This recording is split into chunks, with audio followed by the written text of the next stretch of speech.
Olá, eu sou Tércia Montenegro, escritora, e venho aqui para conversar um pouco com vocês sobre processo criativo na literatura.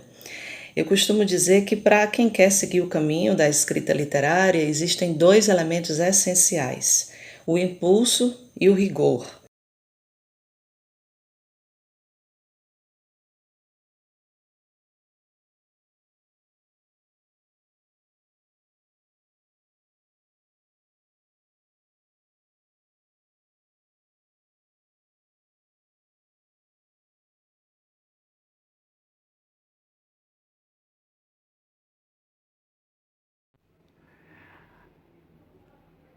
Oi, hoje é sábado e hoje é o primeiro dia do feriado de Semana Santa e eu tô aqui tendo as ideias para a minha dissertação. Por hora, temos aqui no meu caderno muitos riscos, rabiscos que definem três percursos mínimos. O primeiro, Tessia Corpo Lúcio, a defesa performance. Depois, Corpo no conto, Anatomia Provisória de Tessia Montenegro, o nome da minha dissertação, e Conto no Corpo, Cartografia Literária do Pesquisador, o meu produto estético. O que será que vai permanecer até o dia da minha defesa? Bom, esse é um primeiro registro.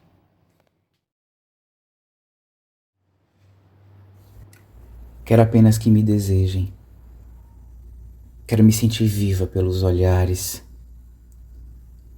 pois amo você simplesmente, para que dure o bastante, para que saiba que a verdade está sempre muito além do que se pensava entender. Tenho um forte desejo de salvar as ostras do pingo de limão fatal, devolvê-las ao mar, dizendo: fujam, ponham-se a fazer pérolas ou a viver simplesmente. Salvar os peixes, feridos de anzol, podar as redes, que os arrastam como lixo vivente. Salvar tudo o que se debate e agita. Gatinhos órfãos, aves do tamanho de um dedo, e um louva-a-Deus, que certa vez caminhou sobre o peitoril da minha janela, como se fosse uma planta disfarçada de boneco, um graveto articulado, mas com tanto direito à vida quanto eu.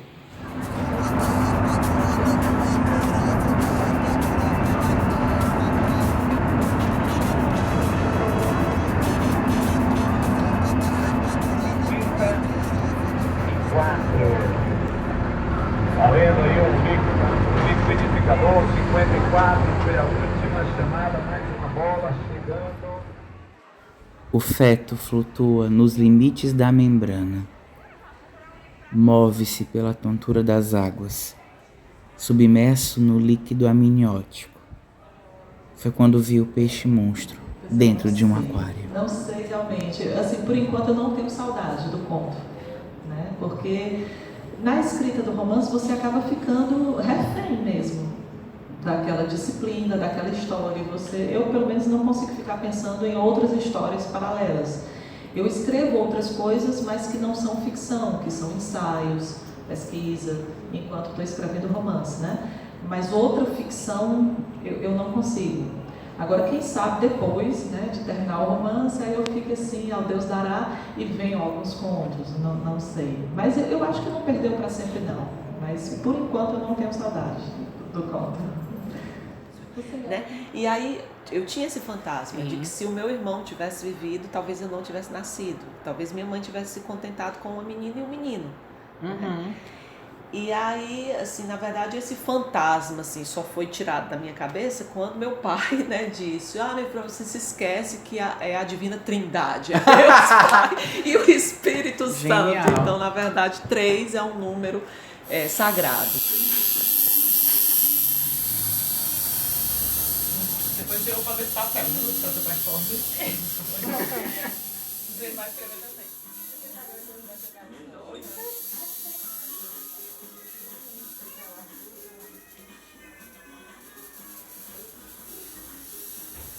A literatura é minha principal forma de habitar um espaço.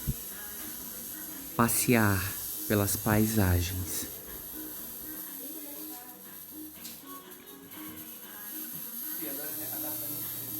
Primeiro eu observo, depois me entrego.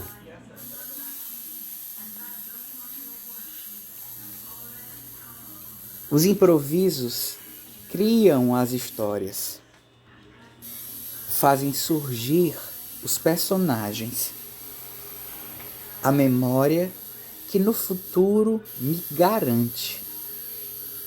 Isso aqui foi vida, embora às vezes pareça ficção. Mais tarde,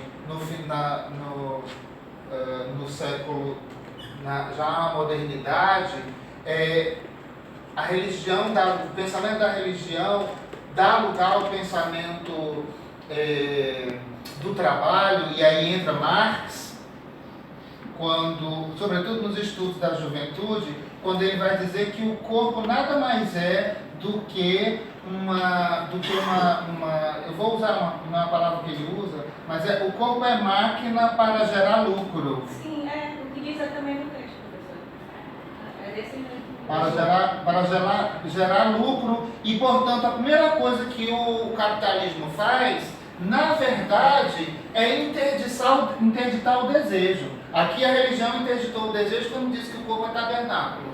Aqui o mundo do trabalho, sobretudo o mundo capitalista moderno, vai dizer que o corpo é máquina para gerar lucro, e aí é preciso interditar o desejo. Quem quer ler sobre isso em Marx, vai ler os estudos da juventude de Marx. Os textos da juventude ele vai trabalhar inclusive com a lógica dos 5 sentidos, como eles são utilizados ou são afetados na alienação, né? Essa alienação significa especificamente o quê? Esquecer que eu sou um corpo para o prazer, que eu sou um corpo desejante, e eu só posso desejar agora produzir uma mais-valia, mas não para mim, mas para quem tem os meios de produção. Isso é importante discutir, porque o erotismo está aí, batendo nessa tecla. Mesmo a gente vai ter, então, o terceiro princípio de castração do corpo, é a ciência, que a gente pensa como algo, né, positivo, mas que também utilizou, né, do seu discurso para dizer que o corpo pode ser uma anomalia quando não está em função da reprodução. É daí que vem a perversão, né? É daí que vem a questão do termo perversão. A escrita, para mim, funciona da mesma forma. É um exercício de projeção, mesmo quando eu narro em primeira pessoa, né? Porque não justamente, não é, o narrador não se confunde comigo, às vezes sim, mas só nos momentos de vingança, né? Então, sempre é um exercício de projeção, um exercício de pensar, empatia também, né? Como é viver naquele corpo, como é pensar por aquela faixa etária, como é olhar o mundo com essa perspectiva, né? No Turismo para Cegos foi um grande momento teatral da minha literatura, digo assim, porque para eu criar situações sensitivas de uma pessoa que está perdendo a visão, eu tive que fazer um laboratório mesmo de usar venda e tentar ver. E realmente foi uma coisa que me ensinou muito. Como a gente perde a textura do mundo quando a gente enxerga, né? Como a gente perde a temperatura, a noção da temperatura, porque a gente associa muito à audição. Que o cego tem a audição muito apurada, sim, mas os outros sentidos também, sabe? A noção de volume, de uma coisa ser densa, de um copo ser frágil, sabe? É uma película, ou é ver as texturas. Então, eu comecei a perceber o mundo de uma maneira totalmente diferente quando eu estava fazendo o laboratório para a personagem, para a Laila, do Turismo para Cegos, né? E lógico, são momentos, hoje em dia eu já estou em outra coisa, né? Já estou fazendo outro laboratório, mas assim, há momentos em que esse aprendizado está lá, eu tive esse aprendizado, eu posso resgatar. Então, se eu estiver, por exemplo, no avião, né? Sem possibilidade de me divertir, de fazer nada interessante, o que é que eu faço? Eu volto para essa experiência, como é estar sentada aqui, como é essa temperatura, né? Vou numa viagem aí que um personagem me proporcionou antigamente, ou então como é imaginar isso como se eu tivesse 5 anos de idade, como é que seria um avião para uma criança, estar dentro de um avião para uma criança que está viajando pela primeira vez, né? Aí você fica olhando assim de uma maneira um pouco suspeita para as pessoas. Mas é isso. Então, são aprendizados que eu resgato de vez em quando o tédio aparece. Pouco antes das 8 da manhã, o avião pousou no aeroporto de Sobral, trazendo o corpo do cantor. Familiares chegaram em outro avião. Do aeroporto, o caixão foi levado por um caminhão do Corpo de Bombeiros. Percorreu as principais ruas de Sobral até chegar ao Teatro São João. Do lado de fora, uma multidão aguardava desde cedo para o último adeus. Lotaram a praça em frente e formaram uma longa fila ao redor do teatro. O cantor chegou ao Centro Dragão do Mar às 3 horas da tarde. Permaneceu cerca de 1 hora em uma cerimônia fechada para a família.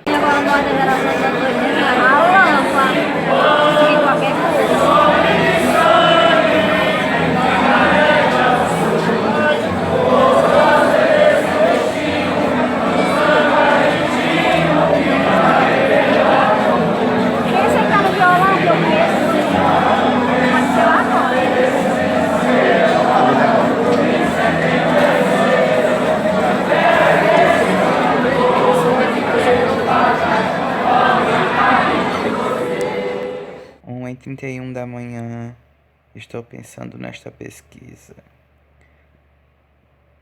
Roí e quebrei minhas unhas, pensando no termo ensaístico. O que é ser ensaístico?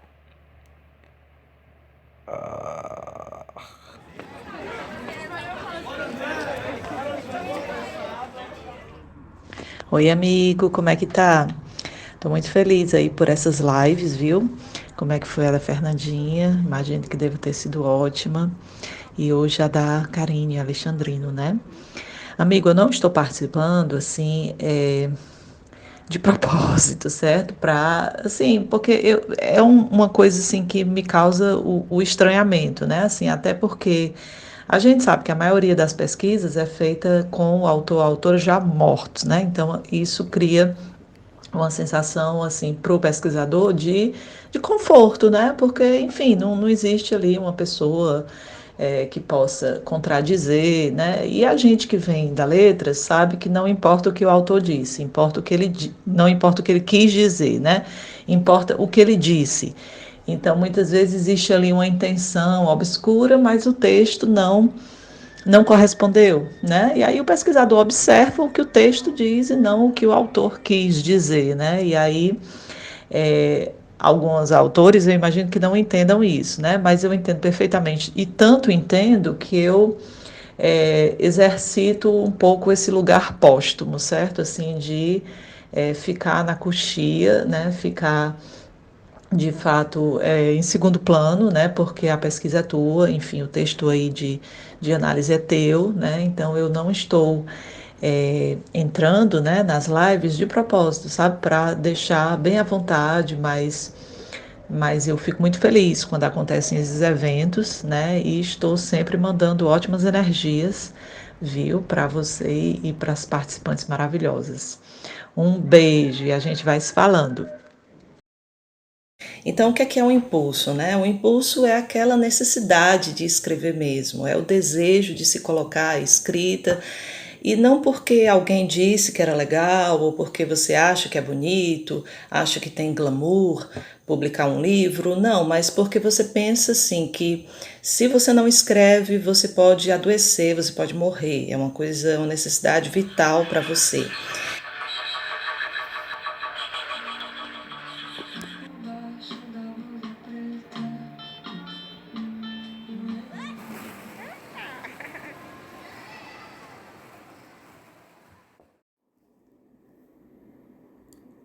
Minha primeira visão foi esta. Algo manchado, boiando sem rosto dentro de mim e passando para o vídeo como um desenho infantil. Então o médico desfiou as palavras como quem puxa a linha solta de um bordado. E pensei que a vida era mesmo um tecido pronto, do tamanho exato, não restando mais nada a não ser combinar cores e linhas em certos traços.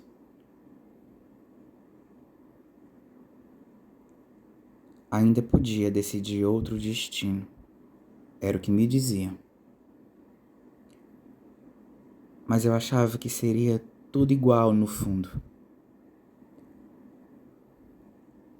A existência de Clara já acontecera. O ter escrito é uma coisa do livro, não é mais minha, sabe? É a vida dele. Já não é mais você. Aí ele vai levar uma vida longa ou não, mas aí é o filho, ele se vira, sabe? Mas estar gerando aquele livro, aí esse é o grande barato, sabe? Tanto é que a publicação, muitas vezes, é uma coisa que estressa, né? Porque você tem que ficar acompanhando o diagramador, não sei o que, o lançamento, é um momento também de tortura social, né? Aí a gente fica sempre, né, nessas situações estressantes e tudo. Como é que vai ser a capa? Como é que vai ser a capa e tudo mais, e já saiu o ISBN, quer dizer, essas coisas burocráticas que realmente a gente só aguenta porque tem o prazer da escrita, mas o prazer da escrita não precisa da publicação, né? Eu sempre penso assim, o meu negócio é escrever, se eu vou publicar ou não, isso aí são circunstâncias, né? Lógico que a gente gosta de publicar para que aquilo tenha uma utilidade para o mundo, né? Ou para que aquilo dialogue com a pessoa, mas a escrita independe da publicação, a escrita é um rebuliço, ela é uma inquietação, ela não pode não haver, né, para mim.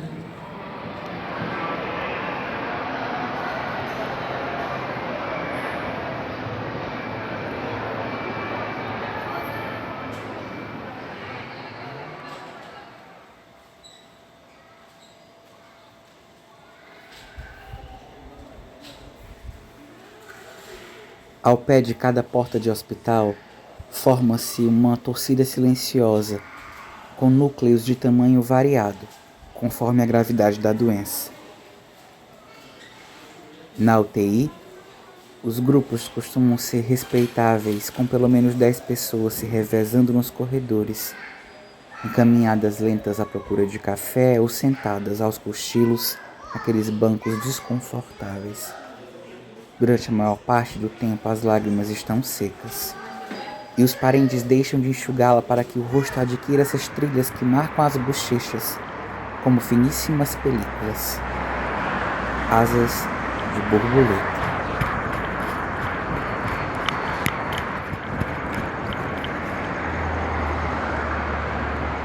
Como é que tu tá saindo com esse celular na mão agora dessa no meio da rua, Flávio? Tinha uma menina ali. Que porra, mas tu tá doido pra perder esse celular, Flávio? Mas rapaz... celular na mão no meio da rua, na hora louca, Flávio, 8 horas da noite.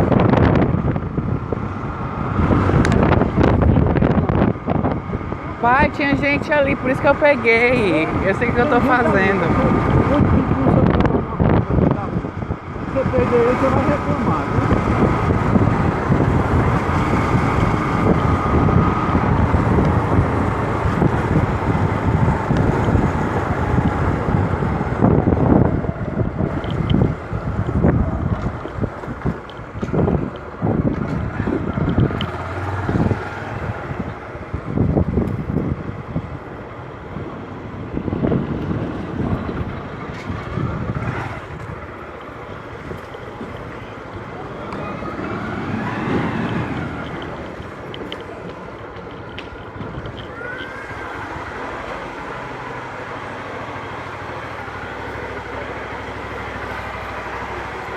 Pronto, tudo certo.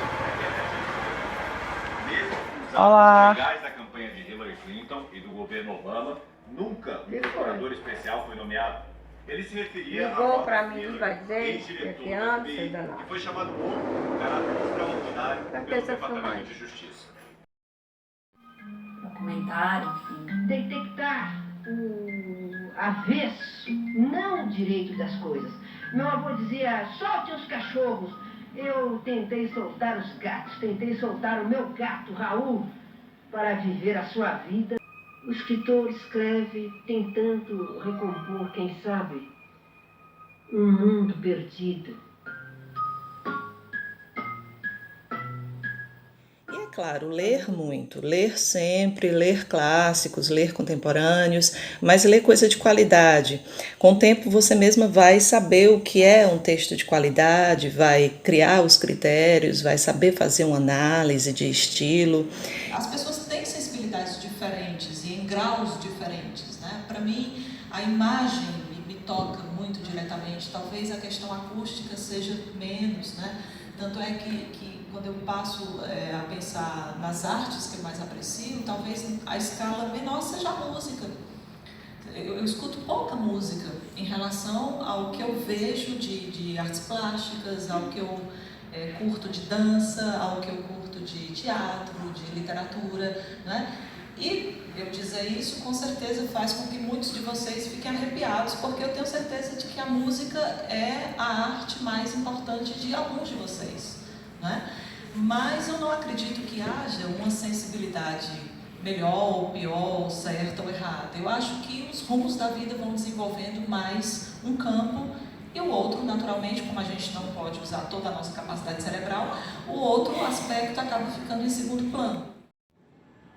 Voltei então ao cemitério, sozinha e lúcida, embora desorientada. Estava como alguém em uma visita a um desconhecido. Encontro que se marcou. Me levanto do esconderijo. Telefone. Olhava para os lados, para as filas de lápis brancas, de seu corpo à distância, semelhando uma fileira de dentes como espaçados. numa câmera desfocada. Esperava, talvez, que alguma coisa especial me fizesse reconhecer o túmulo. Quando ele pressente meus passos e se volta. 10 minutos.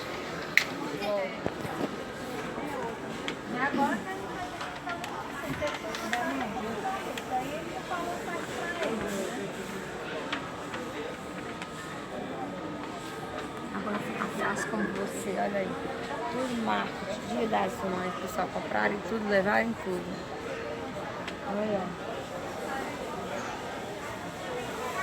Tudo é marketing, uma mentira. Nem preço tem. Nem preço tem, né? Se fosse marketing com preço, né, mãe? Mas é marketing sem preço. Sem preço. Não favorece, tem os que querem dar presente pras mães. Uma mentira, uma mentira. Mentira. Uma palhaçada. Olha, neste Dia das Mães, me arrependi de ter ido pra minha mãe. De ter ido pra lá.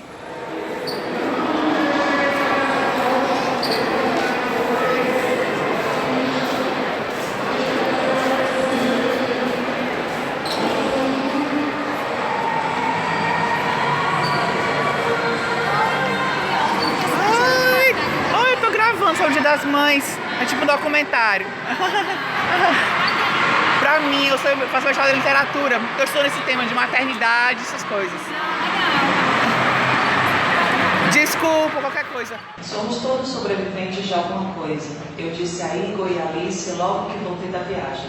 Mas recebem esse título os que estiveram por um triz, ou souberam disso, deram-se conta de estar inteiros, perceberam com espanto a própria respiração enquanto ao seu lado trouxas compridas se largavam na poeira, e eram pessoas, aqueles rolos de pano nas posturas esdrúxulas, caídos como se um caminhão houvesse perdido pelo caminho a carga que ia na caçamba. Os que podem acordar nesse tipo de cenário formulam a palavra milagre. É a primeira que pronunciam, muito antes de horror, desgraça. É a palavra egoísta de quem se salvou. Este é um livro que reúne 18 contos e ele me trouxe muitas alegrias já. Ele recebeu o prêmio Governo de Minas Gerais de Literatura, foi finalista do Jabuti, foi selecionado pela temporada de originais da Grua. Lembro que o vi tremendo com a chave na mão, logo que nos aproximamos da porta de entrada. Gaguejou para me dizer que tirasse os sapatos. Até aí não estranhei, tantas pessoas, indianos, japoneses, deixam os calçados fora de casa para isolar as energias externas. Mas Etienne me olhava com um receio à beira do pânico. A todo instante averiguava se eu obedeceria às instruções. Entrar no apartamento sem tocar em nada. E é o que o Freud está querendo dizer quando fala de pulsão, quando fala desse interstício da pulsão. Né? É anímico, é corporal, mas eu não sei onde está. Se eu não sei onde está, se eu não sei onde ela mora, se eu não sei onde a pulsão se origina, mas eu sei que ela anima, né? Anima e ao mesmo tempo é parte de um corpo, o que o Belchior diz, a alma deseja, não é com a cabeça, não é com o corpo todo. É com um fio de cabelo. Ali mora a alma. Um dedão do pé. Ali mora a alma.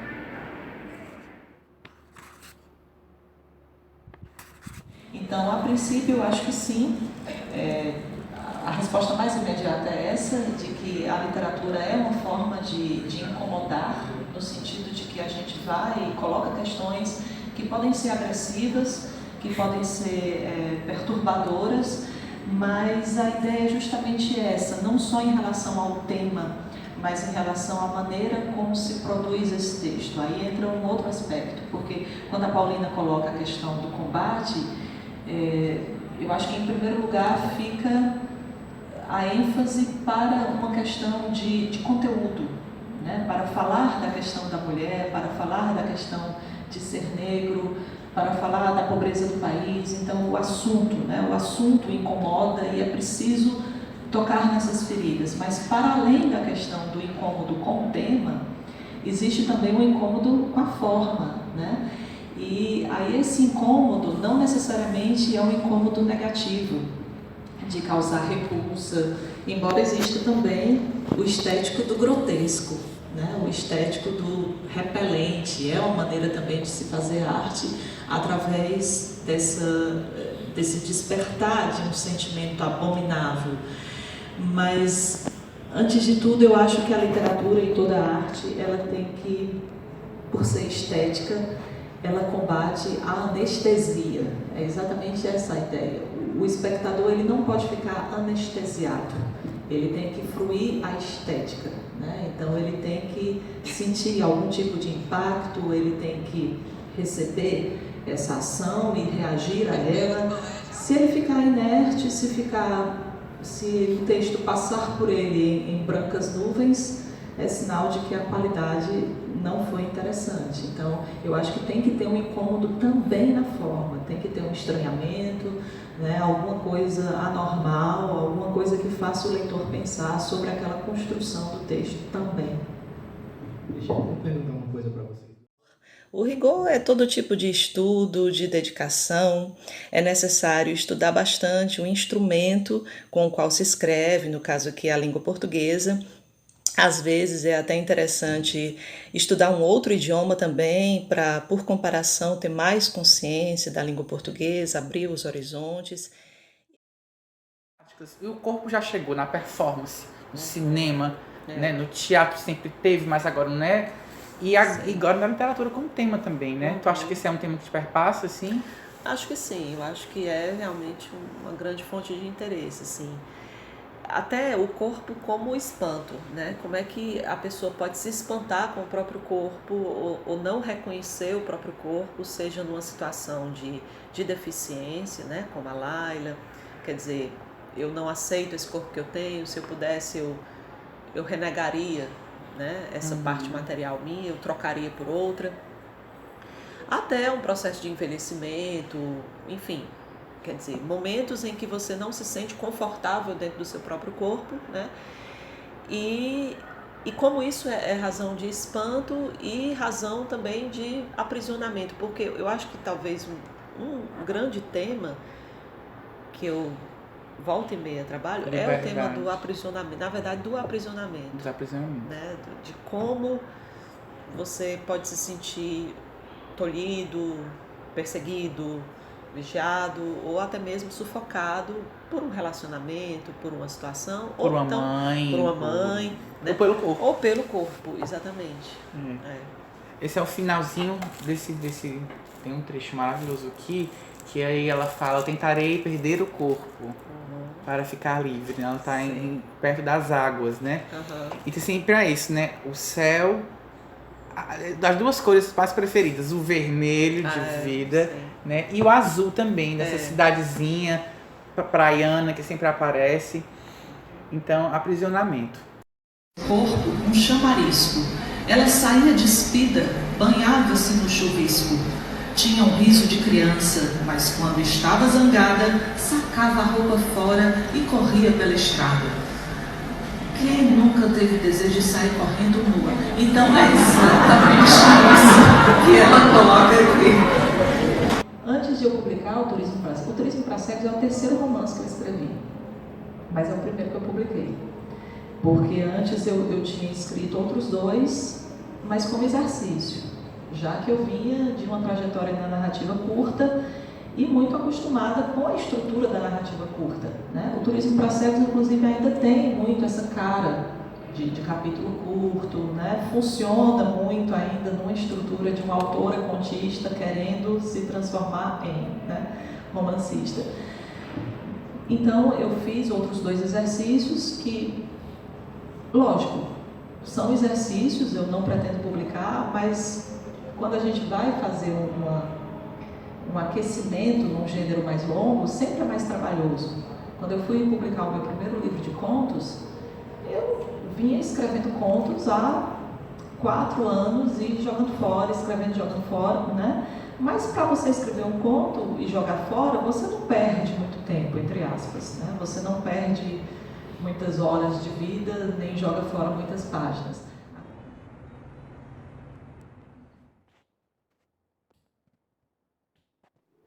Acabei de mudar o nome do projeto estético para Conto no Corpo, Cartografia do Pesquisador em Literatura. Não sei se isso está muito ousado, mas eu quero dizer e registrar que esse negócio de nome é muito difícil. A biblioteca da minha infância, com suas múltiplas cores verticais, plantou-me para sempre o gosto por mosaicos, vitrais, coxas de retalho, caleidoscópios, tudo que mistura tonalidades. E saber também quando você escreve uma coisa de fato boa. Então, basicamente é isso. São 2 elementos para quem quer escrever ficção, escrever poesia. O impulso, sem ele não se vai a caminho nenhum, e o rigor, para poder desenvolver um caminho com qualidade. Então, agora, para responder de uma maneira um pouco mais direta, você questionou como é que Fortaleza aparece, né? Como é que ela repercute no que eu escrevo. No começo ela repercutiu pouco, assim, de maneira explícita. Claro que ela sempre esteve presente, porque eu sou nascida aqui e sempre vivi aqui, com exceção de uma experiência de 6 meses em que eu vivi na Bélgica, mas eu sempre, nos primeiros livros, não nomeava a cidade, né? A maioria das histórias se passava em Fortaleza, eu sabia que se passava em Fortaleza, mas os leitores não necessariamente tinham essa informação, né? Eles podiam reconhecer alguma paisagem, alguma característica, algum elemento, mas não havia lá o nome Fortaleza. E eu acho que, em parte, eu suprimia o nome da cidade, suprimia essa referência por uma espécie de pudor, talvez até um medo de ser taxada de regionalista, já que o regionalismo foi tão forte no Nordeste, em termos literários, em termos artísticos, não só na literatura. Então, eu acho que a geração de 30 do regionalismo brasileiro foi tão marcante, tão poderosa, que ela ofuscou, né, o que se faz aqui em termos de literatura, que, claro, ainda existe essa vertente de ótima qualidade, mas não é só ela. Entretanto, lá fora, né, vamos dizer, em outros estados, em outros locais, talvez essa fama do Nordeste regional, literário, artístico ainda impere.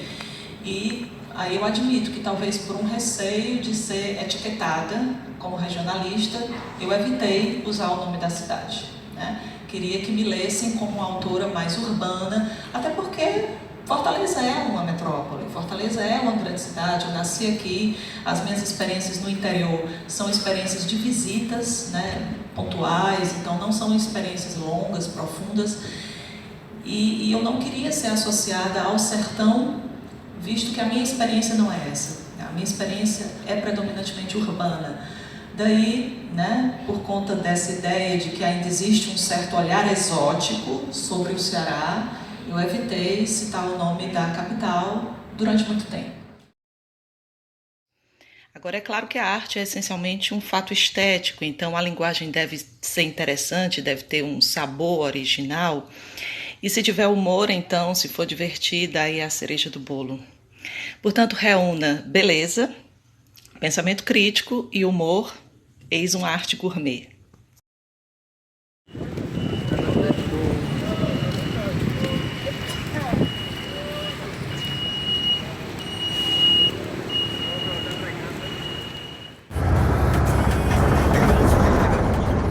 Meu nome é Tércia Montenegro e há 25 anos faço literatura. Já publiquei em diversos gêneros, dentre romances, contos, crônicas e ensaios, e participei de antologias nacionais e internacionais. Agora, o pesquisador doutor em letras Lúcio Flávio Gondim acaba de publicar um livro intitulado Corpo de Conto, Anatomia Provisória de Tércia Montenegro. Eram de fato 5 telas. Dava para saber no tato.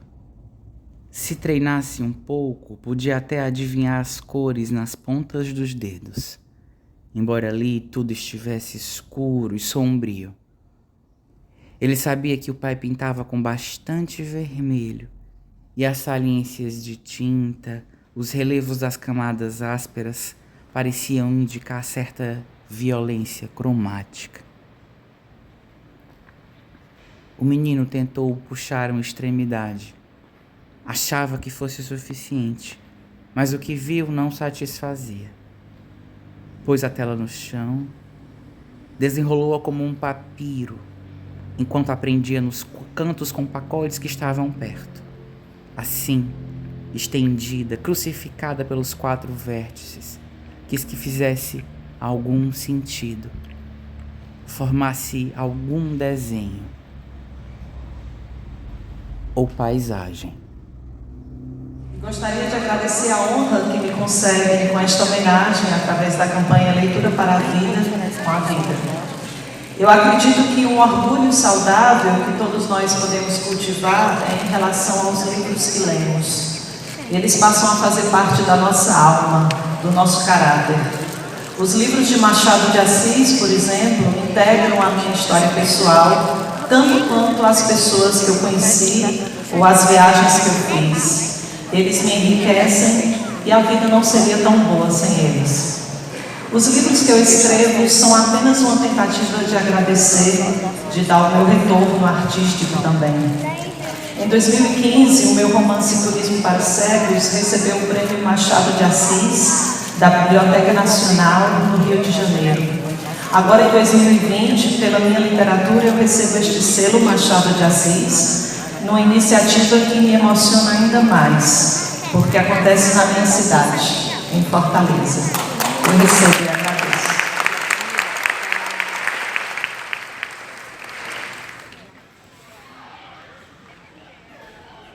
Quero capturar o seu perfil, seu descanso com os braços cruzados, a expressão distante, e quero aproveitar que não sou visto. Meu reflexo se perde na escuridão espelhado em que estou. Eu mandei mensagem pra mim, né? Tipo, ei, é o que é isso do prego? É um pulsar que se regula individualmente. Detém-se no desenho das letras, aprecia as manchas gráficas. Em cada palavra vejo um laço. E nunca me protejo.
E agora a gente chega nessa etapa meio careta, meio tradicional, mais importante, que é a do livro, né? A do, não sei, da escrita. O que você acha? Me conte aí. Eu não acho que é careta, eu acho que é adaptada, né?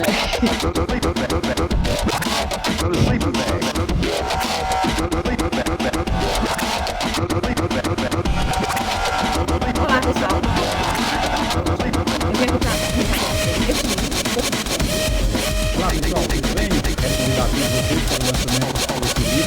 Então agora no Ponto da Tarde a gente vai falar sobre literatura, a gente vai falar sobre pesquisa, a gente vai falar sobre o trabalho Corpo de Ponto, Anatomia Provisória de T.S. Montenegro, que é justamente este livro que eu tenho aqui, que é fruto de um projeto aprovado no 12º edital de incentivo às artes da Secretaria da Cultura do Ceará, e é do Lúcio Flávio Bondim, que está aqui com a gente, que é pesquisador, professor, colunista do Povo, artista, doutor em letras, que faz aqui, né, uma mergulha na obra da T.S. Montenegro. E ela também está aqui com a gente, o que é uma alegria.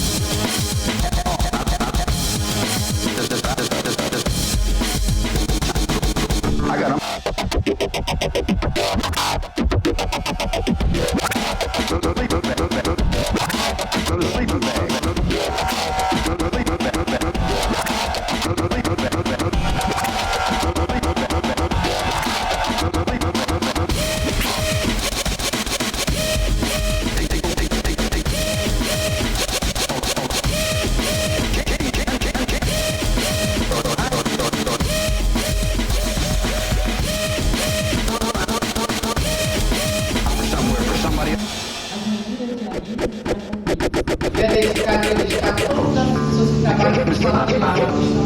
A